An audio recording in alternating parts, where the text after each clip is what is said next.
옛날 강원도 깊은 산골, 은월리라는 고즈넉한 마을에 박씨 부인이라 불리는 40줄의 과부가 살고 있었습니다.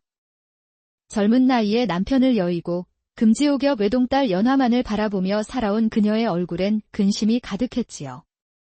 우리 연화, 바람만 불어도 쓰러질 듯한 아이를 어찌 시집 보낸단 말인가? 박씨 부인은 밤마다 잠 못 이루고 한숨을 내쉬었습니다. 딸 연화는 연꽃처럼 아름다웠지만 그 몸은 유리그릇처럼 위태로웠습니다. 조금만 무리해도 자리에 알아눕기 일쑤였지요. 그런 딸의 혼사를 걱정하던 어느 날 뜻밖의 인연이 찾아왔습니다. 동네에서 용하기로 소문난 매파 할멈이 박씨 부인의 집 대문을 두드렸습니다. 마님, 아주 좋은 혼처가 있어 급히 달려왔습니다. 이런 인연은 하늘이 내리는 것이지요. 어떤 혼처이기에 그리 호들갑이시오? 한양에서 과거 공부를 하던 민준이라는 청년인데 25에 키는 훤칠하고 어깨는 산처럼 떡 벌어졌지요. 글 공부만 하느라 낙방을 거듭하니 이젠 과거를 접고 정착하여 가정을 꾸리고 싶어 한답니다. 과거 공부를 하던 선비라고? 그렇다마하다요. 심지어 대릴사위로 들어오고 싶어 하니 이보다 더 좋은 조건이 어디 있겠습니까? 박씨 부인은 속으로 쾌재를 불렀습니다. 몸이 약한 연화에게는 이처럼 든든한 사위가 안성맞춤이라 생각했지요. 그렇다면 우리 연화에게는 과분한 인연이겠구려. 박씨 부인은 서둘러 연화를 불러 민준과 만나게 했습니다. 연화는 수줍게 고개를 숙였고 민준은 그 모습을 보자마자 마음을 굳혔습니다. 달빛처럼 고운 분이시군요. 저와 좋은 인연을 맺어주시겠습니까? 그렇게 두 사람의 혼례가 정해졌고 박씨 부인은 기뻐 어쩔 줄 몰랐습니다. 혼례날 민준은 늠름한 신랑 차림으로 연화는 곱게 단장한 신부 차림으로 나섰습니다. 마을 사람들이 모두 모여 축하해 주었지요. 술이 몇 순배 돌자 민준의 눈빛이 달라지기 시작했습니다. 평소 온순해 보이던 그의 눈에서 억눌렸던 남성적인 기운이 뜨겁게 타오르는 듯 했습니다. 그는 속으로 중얼거리며 연화를 바라보았습니다. 오늘 밤이 기대되는구나. 마침내 첫날 밤이 되었습니다. 박씨 부인은 신방을 정성껏 꾸며놓고 두 사람을 들여보냈습니다. 민서방, 우리 연화가 몸이 약하니 부디 살살 다뤄주게나. 민준은 고개를 끄덕였지만 그의 눈은 이미 촛불 아래 비친 연화의 가녀린 어깨와 목선에 고정되어 있었습니다. 방문이 닫히자 민준은 조심스럽게 연화에게 다가갔습니다. 부인, 이제 우리가 부부가 되었구려. 네, 서방님. 연화의 여린 목소리에 민준의 가슴은 더욱 세차게 뛰었습니다. 그가 조심스레 그녀의 손을 잡자 차가운 떨림이 전해져 왔습니다. 왜 이리 떠시오? 방이 춥소. 아, 아니에요. 그냥 민준이 가까워질수록 연화의 몸은 알 수 없는 긴장과 두려움에 사로잡혔습니다. 민준은 그녀를 조심스럽게 끌어안았지만 그의 숨결은 점점 거칠어졌고 그 뜨거운 기운 앞에서 연화는 몸을 떨었습니다. 서방님, 잠깐만. 너무 뜨거워요. 부인, 미안하오. 나도 어쩔 수가 없어. 민준의 손이 그녀의 등을 감싸며 더 다가가려 하자 연화는 애써 몸을 움츠렸습니다. 서방님, 제발, 조금만 천천히. 하지만 연화의 기운은 점점 약해졌고 얼굴은 창백해졌으며 이마엔 식은땀이 맺혔습니다. 서방님, 저는 숨이 조금만 참아보시오. 부인. 곧 괜찮아질 것이오. 그 순간 민준은 멈춰야 함을 직감했습니다. 오늘은 안 돼요. 제발, 숨이 안 쉬어져요. 그녀의 절박한 호소에 민준은 마침내 정신을 차리고 그녀를 품에서 놓아주었습니다. 부인. 괜찮소. 조금 쉬면 괜찮을 거예요. 그날 밤 이후로도 비슷한 날들이 이어졌습니다. 민준이 다가갈 때마다 연화는 고통스러워했고 날이 갈수록 야위어 갔습니다. 박 씨 부인도 딸의 상태가 심상치 않음을 느꼈지만 신혼부부 사이에 함부로 끼어들 수는 없었지요. 연화야, 몸이 많이 불편한 것이냐? 어머니, 저는 괜찮아요. 2달이 흘렀을 때 연화의 상태는 더욱 악화되었습니다. 그러던 어느 밤, 연화가 갑자기 심한 기침을 하며 피를 토하고 말았습니다. 부인. 정신 차리시오. 부인. 민주는 깜짝 놀라 그녀를 부축했지만 그녀는 이미 정신을 잃어가고 있었습니다. 의원을 불렀지만 이미 손쓸 수 없는 때였지요. 사흘 뒤 연하는 끝내 눈을 감고 말았습니다. 박 씨 부인은 하늘이 무너진 듯 통곡했고 민주는 깊은 죄책감에 자신을 원망했습니다. 내가 내 딸을 죽인 것이나 다름없구나. 장례가 끝난 뒤 집안은 깊은 침묵에 잠겼습니다. 하지만 그것이 끝이 아니었습니다. 연하가 떠난 뒤에도 민준의 몸속에서는 여전히 다스릴 수 없는 뜨거운 기운이 끌어올랐습니다. 밤이 되면 그는 참을 수 없는 갈증에 시달리며 방바닥을 주먹으로 치며 괴로워했습니다. 이 몸이 대체 왜 이런단 말인가? 부인은 세상을 떠났는데 쿵쿵 울리는 소리에 박 씨 부인은 사위마저 잘못될까 걱정이 깊어졌습니다. 그러다 사흘 뒤 민준이 갑자기 열병으로 쓰러졌습니다. 박 씨 부인은 걱정스러운 마음에 그의 방으로 들어갔고 온몸이 불덩이처럼 달아오른 민준이 헛소리를 하며 누워있는 것을 발견했습니다. 이게 무슨 일이야? 민서방, 정신 좀 차려보게. 그녀는 밤낮으로 약을 다리고 찬물로 몸을 닦으며 민준을 간호했습니다. 그러던 다음 날 밤, 박 씨 부인은 민준의 이마에 찬 수건을 얹으려다 이불 아래로 솟아오른 거대한 윤곽을 보고 숨을 멈췄습니다. 이게 뭐람? 이불 위로도 그 형상이 뚜렷하니 그 아래 숨은 실체가 얼마나 클지 짐작이 갔습니다. 그녀는 딸의 여린 몸이 그 무게를 감당하기 어려웠으리란 생각에 가슴이 아려왔습니다. 그러나 어느 순간 그녀의 시선은 그곳에 고정된 채 미묘한 감정에 사로잡혔습니다. 참으로 방망이도 저만 하지는 않겠구나. 그때 민준이 고통스럽게 신음하며 헛소리를 중얼거렸습니다. 너무 누가 줘? 너무 딱딱해서 아파. 그의 고통스러운 신음에 박 씨 부인의 가슴이 철렁 내려앉았습니다. 누구든. 제발 도와주시오. 터질 것 같소. 박 씨 부인은 한참을 망설이다 결국 천천히 이불을 걷어 올렸습니다. 그리고 드러난 모습에 다시 한번 숨을 삼키고는 떨리는 손을 뻗었습니다. 그녀의 손끝이 뜨거운 열기를 감싸자 민준의 몸이 크게 떨렸습니다. 덕. 박 씨 부인은 놀라면서도 알 수 없는 감정에 휩싸여 조심스럽게 손을 움직였습니다. 이렇게 해주면 조금은 편해지는 걸까? 시간이 흐르자 그의 숨은 고르게 바뀌었고 경직되었던 얼굴이 평온을 되찾았습니다. 장모님. 손이 이리 따뜻하고 부드러우실 줄이야. 한참 뒤 민주는 깊은 숨을 내쉬며 곤히 잠들었습니다. 다음 날 아침, 민준의 열은 완전히 내렸습니다. 그는 기운을 되찾고 박 씨 부인에게 인사했습니다. 장모님, 밤새 저를 돌봐주셔서 고맙습니다. 꿈에서 선녀가 나타나 저를 정성껏 돌봐주는 것 같았습니다. 그 손길이 어찌나 부드럽고 따뜻하던지요.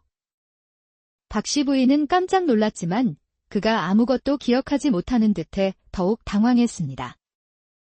그런데 장모님, 혹시 모르니 오늘 밤에도 한 번만 더 돌봐주실 수 있겠습니까? 박 씨 부인의 가슴이 순간 두근거렸습니다. 그렇다면 혹시 모르니 내가 돌봐주겠네.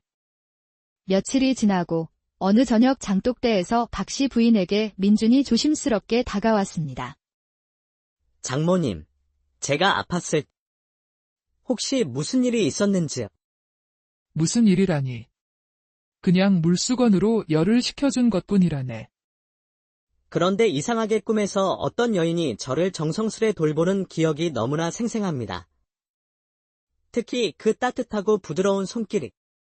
박 씨 부인은 얼굴이 붉어지며 그의 말을 끊었습니다. 그만하게. 아픈 사람이 꾸는 헛된 꿈일 뿐이네. 그런데 뜻밖에도 민준이 무릎을 꿇었습니다. 장모님, 죄송합니다. 제가 아팠을 때 혹여라도 장모님께 실례를 범했다면 정말 죄송합니다. 그의 진심 어린 사과에 박 씨 부인의 마음은 복잡해졌습니다. 민서방, 고개를 들게 놔. 가까이서 본 민준의 눈빛은 한층 더 깊고 남성적인 기운이 느껴졌습니다. 그런데 말일세, 민서방. 나도 그 며칠 밤 동안 자네를 돌보면서 내 몸이 좀 이상했더랬네. 가슴이 자꾸 두근거리고 몸이 뜨거워지더군. 박 씨 부인의 고백에 민준은 놀란 눈으로 그녀를 바라보았습니다. 장모님, 사실 저도 그때 정말 좋았습니다. 그 따뜻한 손길이 정말 잊히지가 않았습니다. 민서방도 그런 기분이었다니. 장모님, 저희 둘 다 같은 마음이었다면? 이것은 운명이 아닐까요? 두 사람의 눈이 마주쳤고 민준은 천천히 그녀에게 다가갔습니다. 박 씨 부인은 물러서지 않았습니다. 민서방, 이러면 안 되는데. 저도 압니다. 하지만 장모님은 정말 아름다우십니다. 달빛 아래 장모님은 정말 선녀 같습니다. 그 말에 그녀는 아무 말도 하지 못했습니다. 그녀도 느끼고 있었기 때문이지요. 민준은 조심스럽게 입술을 가까이 가져갔고 두 사람의 입술은 장독대 뒤 어둠 속에서 조용히 맞닿았습니다. 장모님, 정말 달콤합니다. 그날 밤 이후 두 사람은 매일 밤 비밀스러운 만남을 이어갔습니다. 그러던 어느 날 밤, 박 씨 부인 댁의 19살 여종 아란이가 뒤편 우물에서 물을 깃다가 낯선 소리를 들었습니다. 소리가 나는 쪽은 다름 아닌 박 씨 부인의 안방 쪽이었습니다. 응. 민서방. 좋아. 장모님, 저도 너무 좋습니다. 아란이는 순간 걸음을 멈췄습니다. 호기심이 솟구친 그녀는 몰래 다가가 창문 틈으로 안을 엿보았습니다. 그리고 그녀는 눈을 의심했습니다. 달빛 아래 두 사람이 부드럽게 서로를 끌어안고 입을 맞추고 있었습니다. 어머나. 마님이 서방님과 저런 사이였다니. 그녀는 눈을 뗄 수 없었습니다. 두 사람의 숨결이 하나로 섞이는 그 장면은 어쩐지 따뜻하고 이상하게도 가슴을 울렸습니다. 그 소리를 듣는 순간 아란이의 온몸에 묘한 열기가 스쳤고 생전 처음 느껴보는 이상한 떨림이 퍼졌습니다. 나도 언젠가 저런 걸 해보고 싶어. 바로 그때였습니다. 너무 놀란 나머지 아란이가 뒤로 물러서다 그만 나뭇가지를 밟고 말았습니다. 거기 누구냐? 얼굴이 하얗게 질린 아란이는 결국 모습을 드러냈습니다. 죄송합니다. 마님. 내 인연. 언제부터 엿보고 있었느냐? 마님, 정말 죄송해요. 누구에게도 말하지 않겠습니다. 그때 아란이가 갑자기 무릎을 꿇었습니다. 마님, 서방님, 정말 죄송합니다. 그런데 저도 한 번만 서방님과. 아란이의 말에 박 씨 부인과 민주는 그 자리에 얼어붙었습니다. 뭐라고? 지금 제정신이냐? 마님, 저도 여자입니다. 방금 본 그 장면이 너무나 부러웠습니다. 저도 서방님 같은 분과 단 한 번이라도. 박 씨 부인은 깊은 한숨을 쉬었습니다. 자신 역시 예전에 그런 갈망을 안고 살았던 시절이 있었으니까요. 그녀는 호석을 바라보았고 호석은 어찌할 바를 몰라 했습니다. 장모님, 어찌하면 좋겠습니까? 한참을 생각하던 박 씨 부인은 조용히 입을 열었습니다. 아라나. 정말 아무에게도 말하지 않겠느냐? 네, 마님. 정말입니다. 좋다. 하지만 조건이 있다. 단 한 번뿐이다. 그리고 이 일은 절대로 입 밖에 내선 안 된다. 정말 감사합니다. 마님. 그날 밤 이후 아란이는 완전히 다른 사람이 되었습니다. 한 번으로 끝날 줄 알았던 만남은 매일 밤 이어졌습니다. 서방님, 오늘 밤엔 제 방으로 오시면 안 될까요? 더 편히 모셔드릴 수 있을 것 같아서요. 한편 박씨 부인은 민준이 자신을 찾는 횟수가 부쩍 줄어든 것을 느끼며 질투심에 사로잡혔습니다. 저 계집애가 민서방을 완전히 홀려놨구나. 안 돼, 민서방은 내 사람이야. 어느 날 저녁, 박씨 부인은 더는 참지 못하고 아란이를 불렀습니다. 너 요즘 민서방과 너무 가까이 지내는 것 아니냐? 처음엔 한 번뿐이라고 했잖니. 마님, 죄송합니다. 하지만 서방님께서 먼저 저를 더 가르쳐주고 싶다고 하셔서. 그 말에 박씨 부인의 얼굴이 굳어졌습니다. 마침 마당에 있던 민준이 그 소리를 듣고 달려왔습니다. 민서방, 잘 왔다. 이 계집을 당장 다른 집에 팔아버릴 테니 그리 알 거라. 마님, 제발 그러지 마세요. 그때 민준이 박씨 부인 앞에 무릎을 꿇었습니다. 장모님, 제발 용서해 주십시오. 모든 것이 제 잘못입니다. 아란이를 벌하지 마시고 저를 벌하여 주십시오. 좋다. 그럼 조건을 걸지? 오늘 밤, 날 완전히 만족시켜준다면 다시 생각해보겠다. 알겠습니다. 장모님. 제가 최선을 다하겠습니다. 그날 밤, 두 사람의 길고 뜨거운 밤이 시작되었습니다. 하지만 박씨 부인의 요구는 끝이 없었고 민준은 점점 지쳐갔습니다. 안 돼, 아직도 부족하다. 나는 더 원하고 있어? 그때 민준의 눈빛이 변했습니다. 그는 갑자기 그녀를 힘주어 껴안으며 낮은 목소리로 말했습니다. 이제부터는 제 말에 따라주셔야 합니다. 장모님이 아니라 이젠 당신이라 부르겠습니다. 박씨 부인은 그의 돌변한 태도에 당황했지만 저항할 수 없었습니다. 당신이 원하던 게 이런 모습 아니었어. 진짜 사내의 기운 말입니다. 그의 단호한 목소리에 박씨 부인의 어깨가 작게 떨렸습니다. 당신의 뜨거움이 내 안을 채우고 있어? 이제부터 당신은 내 여인입니다. 그리고 나는 당신의 사내요. 내 말을 따르겠소? 네, 예, 당신 말대로 하겠어요. 그날 밤, 두 사람의 관계는 완전히 달라졌습니다. 더는 장모와 사위가 아닌 남자와 여자로서 하나가 된 순간이었지요. 아침이 되자 박씨 부인은 아란이를 불렀습니다. 아란아, 괜찮다. 하지만 조건이 있다. 한 달에 사흘만이다. 그 이상은 안 된다. 그리고 앞으로는 민서방 말을 잘 들어야 한다. 그 말 속엔 이 집의 진짜 주인이 민준이 되었음이 담겨 있었습니다. 그러나 시간이 흐르자 민준은 다시 아란이의 방을 더 자주 찾기 시작했습니다. 한 달에 사흘이라는 약속은 무색해진 지 오래였지요. 박씨 부인은 마당에서 손을 잡고 웃는 두 사람의 모습을 보며 조용히 두 손을 움켜쥐었습니다. 이젠 그만해야겠구나. 다음 날 밤 모든 것이 터지고 말았습니다.